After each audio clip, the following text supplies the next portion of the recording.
Hello, I hope you have been enjoying the Problematic Badass Female Tropes series.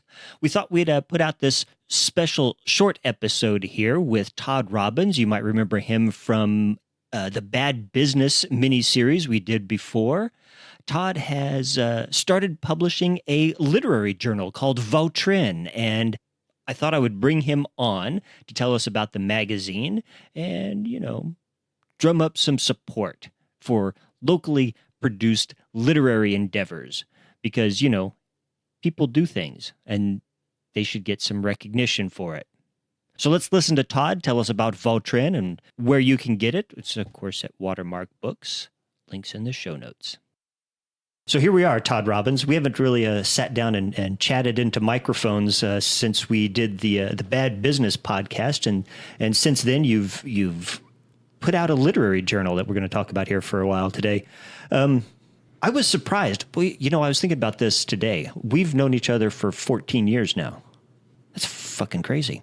Yes. And I was still in my mid-30s back then? I guess so. Yeah, I was in my early 30s. I mean, that's just the way it goes. Now we're a bunch of old men. So you came to me with this idea late last year. It was in November. Right around Thanksgiving.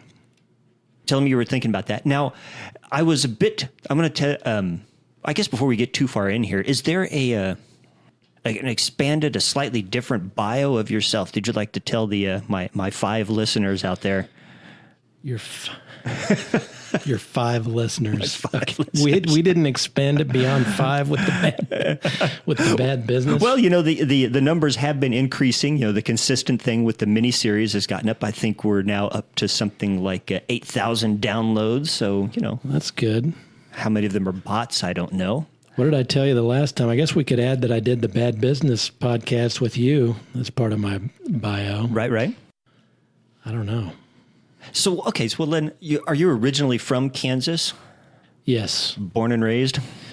From I'd call it a little oil patch town out by Great Bend. Yeah. Sort of take out a map of Kansas, close your eyes, and point to the very center of the state. And is it somewhere around Salina then? It's west of Salina. Right. Yep. So, and then I went to K-State, of course. Yep. We talked about that, I think, already. Yeah, a little bit. This is just to catch up people that didn't listen to that one yet. And because now you've got a new venture with the journal here that's just launched. So, and I don't know that we've actually talked about this much, even in the 14 years.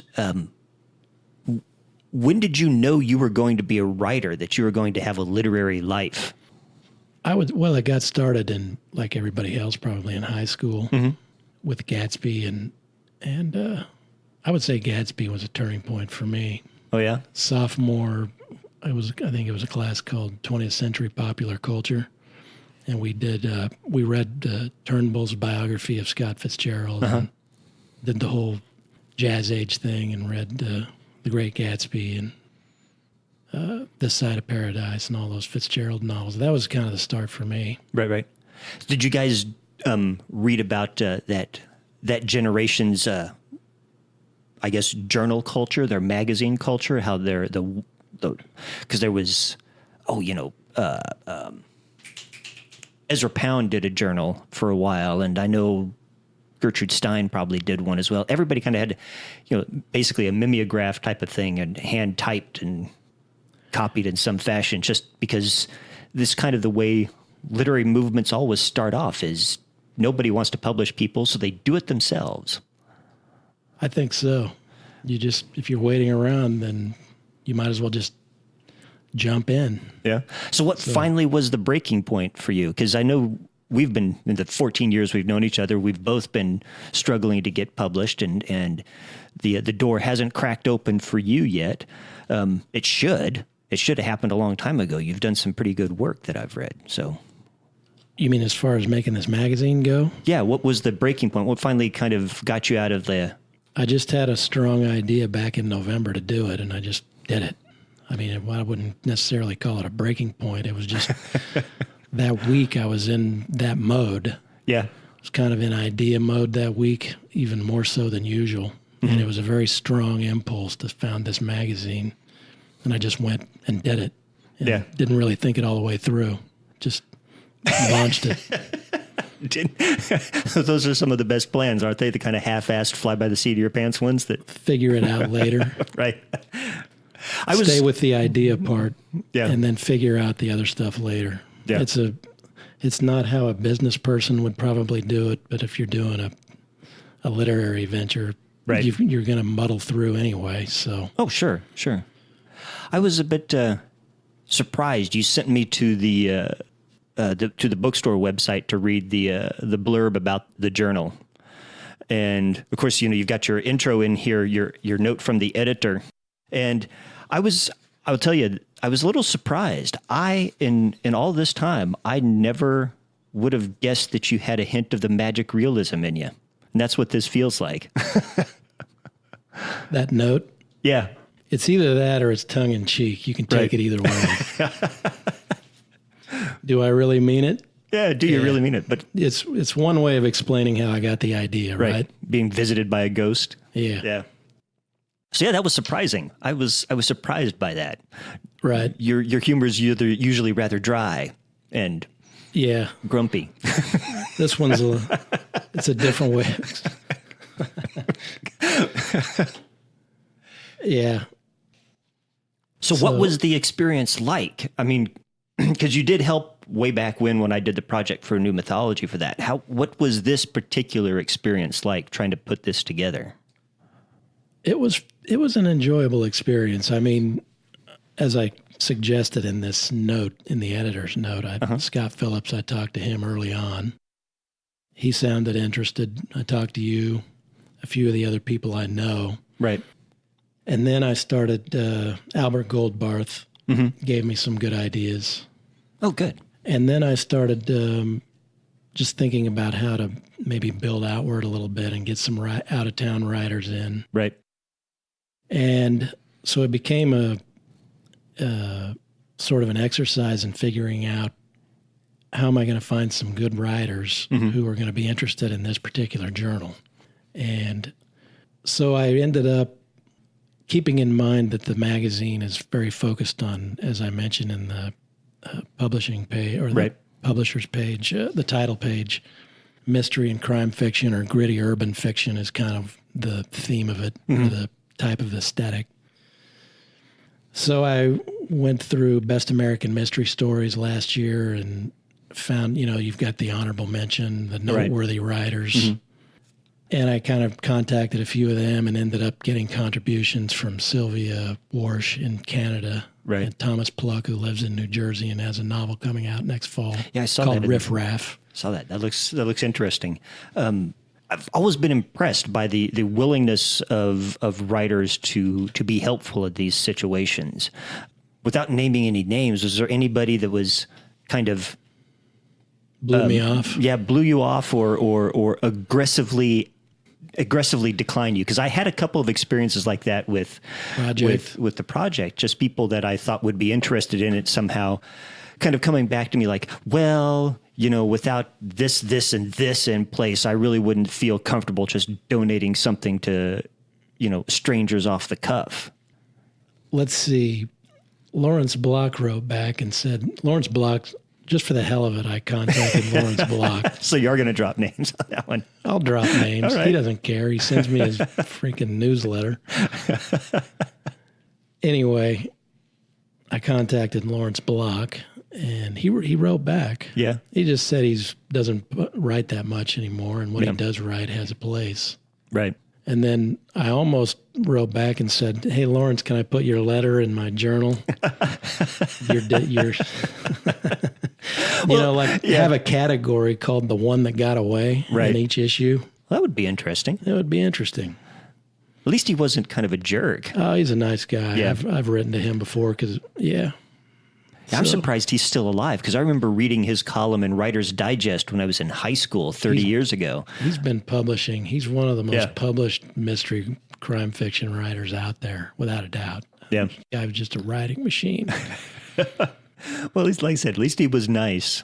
Yeah. I asked him, I said, even sketch or something would be fun. Right. But he just, it wasn't going to happen. Yeah. But he did write back. Well, that's nice. Yeah. Other than that, there were a couple of people who just didn't respond, and that was okay. Yeah. A couple of New Yorkers that probably just thought, well, that sounds like a decent idea, but sounds like a bit more of a regional journal, at least for now. And there's just wasn't that much upside, I would think, for them to contribute to it, to be honest. Right. So that was fine. I mean, look, anytime you do something like this, you're going to have some people say no, or you might as well not even try. Yeah. There's, what are you going to do? There's no way to get around it. You just got to bite the bullet and go with it. So your production, now, this thing looks slick. This is nice looking. Thank you. So, there's with, if I remember right, you went through Ingram Spark, right, to produce this or something like that? Interesting story about that.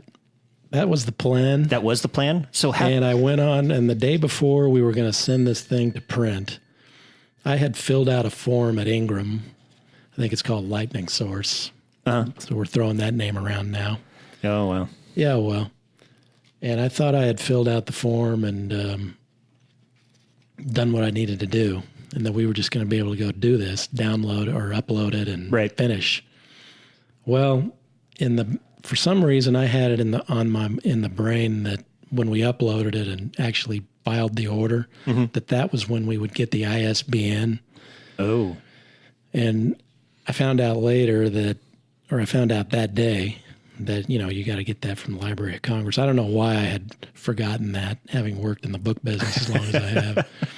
Or I just never had to do it. Right. And I was so focused on putting the content of the magazine together, I completely just overlooked it. Yeah. Well, to do it with them, as far as I could tell, we needed, because they load their stuff into various book selling sites and all that stuff. Right. And it was just too late. So we had to figure out another printing house that day. Oh, wow. Because, enough time had elapsed that we really needed to just finish this thing. Right. And so Beth Golay just was really fast on her feet and found us another printing house that day. Basically bailed me out. Right. It's good to have connections, Good to have savvy friends.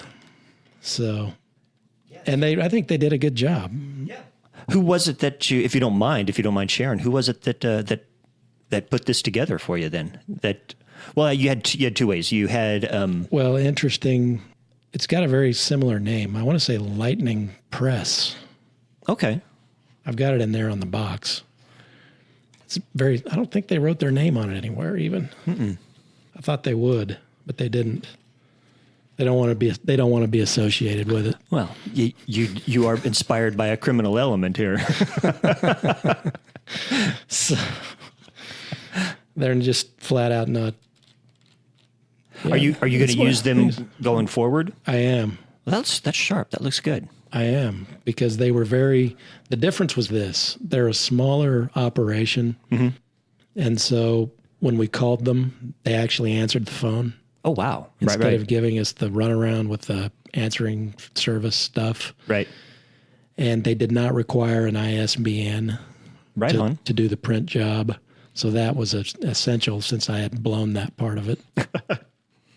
And they just, they were easy to do. It was very easy to upload it and do everything. And I felt like they were going to do a good job. You never know until, as I mentioned yesterday, when I was waiting for FedEx to bring it, right up until the moment when I unpacked the box, you're wondering. Right. And I had it. I'm like this on something that I've put in enough time on. In my mind, there was about a 15% chance that I was going to open the box and it was going to be Evelyn's family genealogy. And, Vautrin was going to be down on Evelyn's front porch with she and her sister drinking their sweet tea. And then we were going to have to get that rearranged. But it worked out. They actually sent us Vautrin. So. Yeah. Little anxiety release when you get it into your hand, huh? Yeah, it was one of those deals. You open the box and you're kind of in that state for about an hour when you're just looking at it, making sure everything's where it's supposed to be. And there aren't any pages upside down, and everything seems to be the way it's supposed to be. But if you like the look of it, Beth Golay is really the person to mention here, because she did the design or the she did the design. She Nice. came up with all the, any of the fonts and all the style, particularly that we used on the table of contents. Oh, cool. She did all of it, and she just very grateful for her help on this. Yeah. Beth Golay, host of Marginalia with KMUW here in Wichita. So Yes. is she going to have you on the show? Hint, hint. Beth, who sometimes listens to this podcast. I hope so, but I'm not going to. I don't know. We'll see. We'll have to push for it. I mean, it's a little chance to promote it. We should just we'll drop her a note. We'll see what she says. Exactly. I don't want to ask her for any more favors. She's already done me a bunch on this magazine. So, Well, that's cool. So let's talk a little bit about the content. I have not had a chance to read much more than the poems and some fragments of the stories, because like I said, I was in Montana most of last week. And what were you doing in Montana? a work conference. Oh, work. Yeah. Okay. Wasn't anything fun, but I did get to look at some pretty mountains, and there was no humidity. That's nice. Yeah. So I got back late Thursday night. And it wasn't raining? No, it wasn't raining. See? It was, what was it? It was maybe about 75 to 80 degrees, no humidity. I mean, it was beautiful. Nice, pleasant weather. You could wear pants and not sweat out your butt crack. Be nice to be up there in the summer. Yeah. So I came back late Thursday and did not get to the bookstore on Friday, so I picked this up before I came over to talk to you. But let's talk about some of the content, because you've got quite a wide spectrum of stuff here, and it all looks really interesting. You've got fiction from Scott Phillips and Sylvia, what is that, Maultash Warsh? That's probably how I would pronounce it. I haven't asked her, but... And Thomas Pluck with his book the excerpt from his book Riff Raff, which is coming out in the fall. Excellent. And then some essays and book reviews by some people we know. Right. That jerk Jason Quinn Malott, Susan Gusho, Andrew Larson, and Paul D. Fecto, our co-host from Bad Business. Yep. Paul's in here. Managed to snag some Albert Goldbarth poetry. Have you read it yet? Yes, I did. Okay. Yes, I did. It's a. I almost feel molested. Have you noticed? You won't have noticed it yet on the first read. Did you notice the onion rhyme scheme In Goldbarth's poem? In Goldbarth's poem. No, I did not. See, it'll sneak up on you later. Okay, He's got an onion rhyme scheme that you won't pick up on the first read, probably, but it's a trickier poem than even you realize the first time through. Oh, cool. I will give it a second read. Got Susanna Guthrie, a new poet, secret bookseller. Right on. And who else we have here? And there's a Scott Richard from Marysville. That is sort of an Ezra Pound. You mentioned Ezra Pound earlier. I'm not, you know what I mean. Mm-hmm.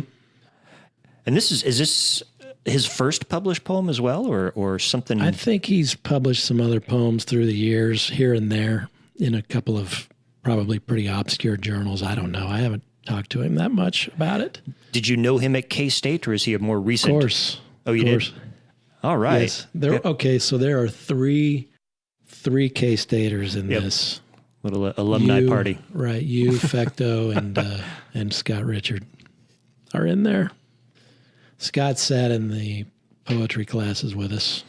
Right on. So it was obviously, as we mentioned in the Bad Business podcast, you're 3 or 4 years younger than Paul and I. Yep. Actually, I think you're 5 years younger than us. Yeah, 47, 48 this year. Yeah. Well, you're not that much. I was born in 67 and you were born in 71. 71. Yeah, so what? We're both Gen Xers. Yeah. You know. Yeah. Boomers won't get out of the way. I know. Losers. Greedy little bastards. Yeah. Exactly. No, but it's a nice, and so I do have a question here. The story from The Black Mask in 1920. Right. That's public domain stuff. It's public domain. Nice. That was a good catch. Thank you. I think throwing a little hearkening back and Right. And it fits the theme of the magazine too. Yep. Are you going to continue to do that in the future? Pull I'd stuff like to from... have, I think that we can do it for a while because I can probably find some other magazines too, besides Black Mask. The Black Mask, I think, started in 1920. Yep. And it's anything pre-1923 for the public domain. That's so you've got some stuff to pick from there because those came out once a month, I think, back then. Right. So we'll have some things to pick from in the Black Mask, and then I need to kind of look around for similar type old magazines that might be out there to see what I can, just to see what's out there. So if not Black Mask, we're going to try to have something like that in every issue. Nice. Good. Because I'm always, interested in I guess you call fun. It, and literary lineage, because that kind of ties this venture into some historical reference. Kind of what is stuff like Black Mask? Is that what kind of inspired this, and on top of Balzac?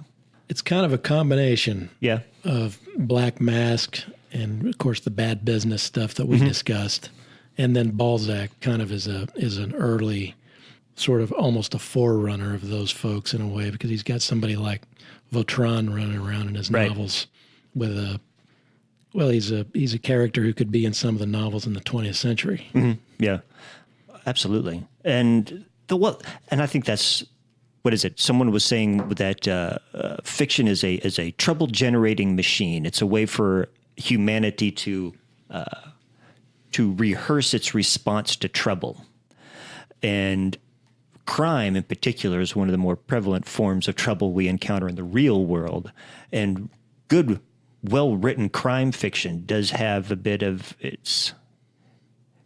sometimes a bit of a stronger focus on rehearsing for trouble in the psyche than probably literary fiction does, which can get lost up its own asshole sometimes.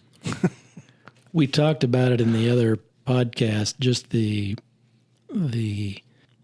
gray area sometimes that you even find in literary fiction, where there's a bit of overlap, where it could almost be shelved in the mystery or crime section. But then, as we mentioned in the other podcast, there will be an element or two about the story that puts it over in the literary realm. Right. Ultimately, it has a different aim. Yeah. And of course, to be clear, that type of story is a good fit for Vautrin. It's kind of a mix of those things, as I tried to pick up on just in that brief note on the title page. What's it say? I think it says gritty. What does it say? The magazine is geared toward gritty urban fiction, crime, mystery fiction, and satire. And then what I hope to do eventually, and I've got some reviewers signed up to help with the second issue, the book reviews and the essays, they don't all have to sort of be in that realm. I mean, yours is going to be a little bit broader. Yeah. And the magazine can be broader too, but the overall theme, even of the book reviews, if possible, is going to be more sort of aligned with the type of fiction that we're publishing. Something kind of outlawish, something kind of... Yeah, just in that realm. Dark, a little beyond the law, maybe. Right. And I have to say that the only thing I plagiarized from you probably I don't know if you picked up on it, but when it came time to write the title page, I said, Jason had kind of a very concise one on project. So now you're just now finding out that your framework. Yeah. I didn't have time you covered the bases. Yeah. So I just kind of went with it and put my own words in there. It works. Yeah. Well, I mean, it doesn't, I didn't need it. You don't, for this journal right now, I don't need all the gobbledygook. And yours was very to the point as well. I was trying just to hit the main point, get some exposure for some people I thought needed it. Would you mind reading the editor's note here for the audience? Oh, sure. One morning last November, I was visited by Honoré de Balzac. The great Frenchman has long been a favorite. I admire how he knocked out 90 novels in 20 years while in the throes of financial difficulties. He eluded his creditors by moving between luxurious hotels. He ran on coffee between midnight and 6. His books are worldly and dense. He came to me as I donned my brown herringbone jacket. You've asked me for guidance, but you rarely take my advice, he said.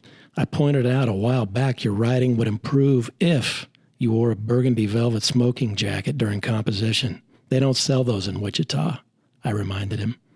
Balzac is unaccustomed to Midwesterners. He lit a cigar. Here's the last thing I'm telling you. Found a literary journal after my criminal mastermind character, Vautrin. Ask Scott Phillips to contribute. Won't I need money? You think I let that stop me when I gave it hell in the 19th century?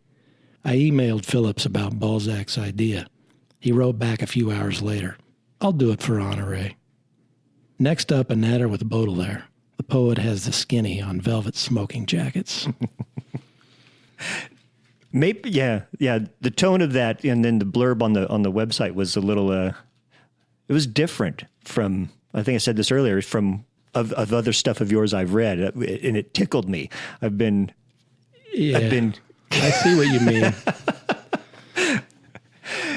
I think maybe some of the tone you got to that tone a little bit in some of the manuscripts of yours I've read, but it hasn't been consistently in that. Yeah, that novel that you read, the second novel that you read, was sort of trying to go there and never quite made it. Right. And these little notes take more of a leap, I guess. Well, that's good. By the way, how is the writing going? Your own writing? Since I started this magazine, yeah, this magazine's taken up more time than I thought it would. So I'm going to have to, whether you consider I do juggle real work. Right. Both of us writers with day jobs. Writers with day jobs, and now I've got this magazine. So it's going to be a test of my organization, and I'm going to have to get a little better organized. Yeah. So, without a doubt. Because the one thing I found, and it took a little more time to edit this than I thought it would. Right. Yeah. I think you tried to tell me that back in November. My editing was decidedly sloppy with the project for New Mythology. It was very seat of the pants. So you're doing a much better job than I am, or it was. That's why I went with the podcast, and I have now a producer who I just let her fix my messes. Good strategy. Yeah. I am doing a better job of learning how to record, which is why you have less stuff here, I've noticed. Like I said, I shrank my kit. That whole board the last time. Yep. Yeah, now I got my little travel one-on-one kit. I'm not doing multiple people with Skype involved anymore. Good plan. Yeah, really good plan. That's the best part of the whole plan. Oh, so you never have more than one person on a podcast? The way it's looking right now, except when I do the live ones. We've got another live one coming up in July, Saturday the 13th. And I'm actually on Monday night meeting with the performers for that to iron out the last details. So keep an eye out for that. We're going to have it in a public place this time. So we're going to invite the whole city. Excellent. And I would like to have you there with the magazine. Very good. This is July the 13th. Yep. Excellent. All right. So sounds like a plan. Let's see. What else should we talk about on the? I was just looking at it. That Andrew Larson guy that yeah. He did the artwork too for the piece in the back. He's a Priscret. He is a friend of for the Trump Tower piece. For the Trump Tower piece. What does it say? He's a painter. He's a graphic designer. I think he has his own business. I shouldn't be saying that without checking with him first. Anyway, and he has the essay about Nosgard in there, and then he ended up helping a little bit with that illustration too. So good. It's very visually pleasing and beautiful little journal. So nice job on that. Thank you. It came out. I'm happy with it. Good. I'd like to fatten it up just a little bit for the second, for the next issue. Mm-hmm. But on the other hand, I mean, I don't know. Is that it's? Yeah. No, it's a good size. It's not bad. Not intimidating. Right. It's not so thick that some of those journals are so thick that you almost realize you're not going to get through them all. Right. So for those people that might be, I have a sizable download presence in California. So where can our California people go to get copies if they're interested in this? I would recommend, since I don't have a web page, I'm not on Facebook, I'm not on Twitter, go to watermarkbooks.com. Okay. And if you go to the staff picks page, you'll see my name, Todd Robbins, as one of the staff. And on my staff picks page, there is a link to that jacket copy you were talking about with an order, and right there, you just click on it. All right. I will make sure we get that link in the show notes as well so that people can navigate to it pretty easily. Right. And that's the best way to get there, I would say. Excellent. Do you plan on developing getting a website out there in the future to make a little easier? Or? Only if I think I really need to. Okay. I mean, and maybe I do, but the whole idea behind this was to sort of come at it from another angle. Right. Kind of go old school. Kind of go old school and see if you get a word of mouth interest going. Right on. So it's not impossible that I'll do a web page, but it's not anything I'm very interested in doing. And I don't know, to spend money on a web page. There's some inexpensive, really easy ones out there. I use Squarespace these days, so that's my half-assed sort of, I ain't not getting paid for it plug, but it can be done. Yeah, and it's real easy. It's not that expensive. It's less expensive than my old host, so maybe it needs to be done eventually. Yeah, it's probably not going to happen this year, right? Like that. Yep. Best to get your footing first, establish a reputation. I think I might have when I did the project for New Mythology, might have bitten off a bit more than I was capable of handling with all the bells and whistles. And it was very ambitious to be doing a quarterly right out of the chute. Having just done this, and it took me, I got the idea, as we mentioned, in mid-November, and the magazine was published yesterday, June the 7th. And it took that long to just get everything done. Yep. And then I insisted on, hand binding everything like a jackass. Some of those were really interesting. They were really pretty. I've got all of them.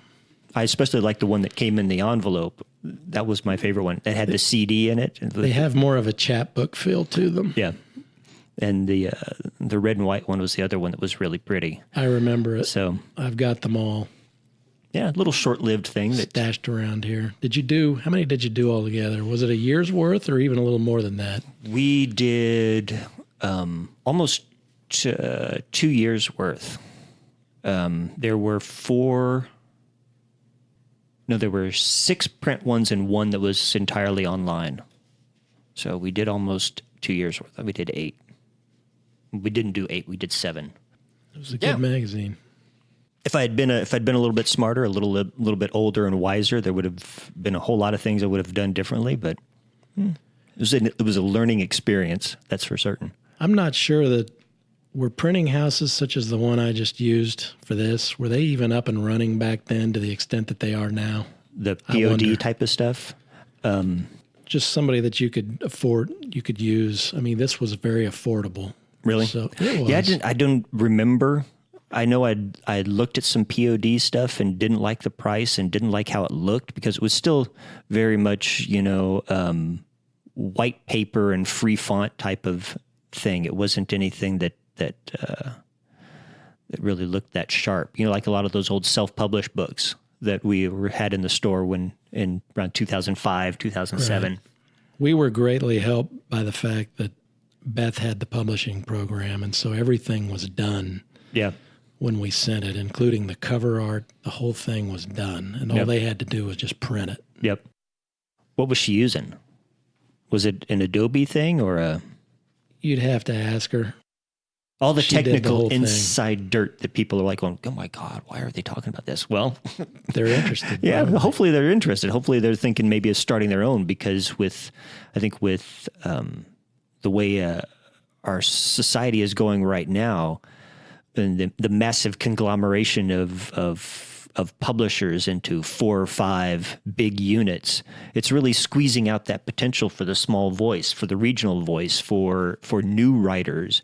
And one of the reasons I'm really glad you did this is that I feel like when I first came back to Wichita in 2004, that there was not a lot of this sense of there was a bit of a DIY sense going on, but not one of inclusion, if that makes sense. And I've always been struggling with my own ambivalence towards Wichita, towards being here, and my own desire to build a community. And when you came to me with this idea, I was tickled that someone else was kind of joining the fight in some fashion. And you were doing this journal, which to me seems wildly more brave than doing a podcast. There's an extensive investment on here. A lot of hard work goes into this type of stuff, and you've pulled off a great looking magazine. I know I've said that a lot, but this is sharp looking, Todd. Thank you, Jason. I'm happy with it too. I think it's all right. So let's get people out and read it. I say so. Go to that website and click on the link. Yep. Thanks, Todd. All right. Thank you. Thanks for listening to this special episode with Todd Robbins about his new literary journal, Vautrin. Remember, you can get that at Watermark Books. And hey, I hope you have a good summer. We'll be back in the cold months with a new mini-series, this one about toxic masculinity tropes with, Jen. You remember her. So I'll see you in the fall. Hope you enjoy the rest of your summer. We'll be putting together some live shows, so you might want to check back every now and then and see what we've put out. Thanks again.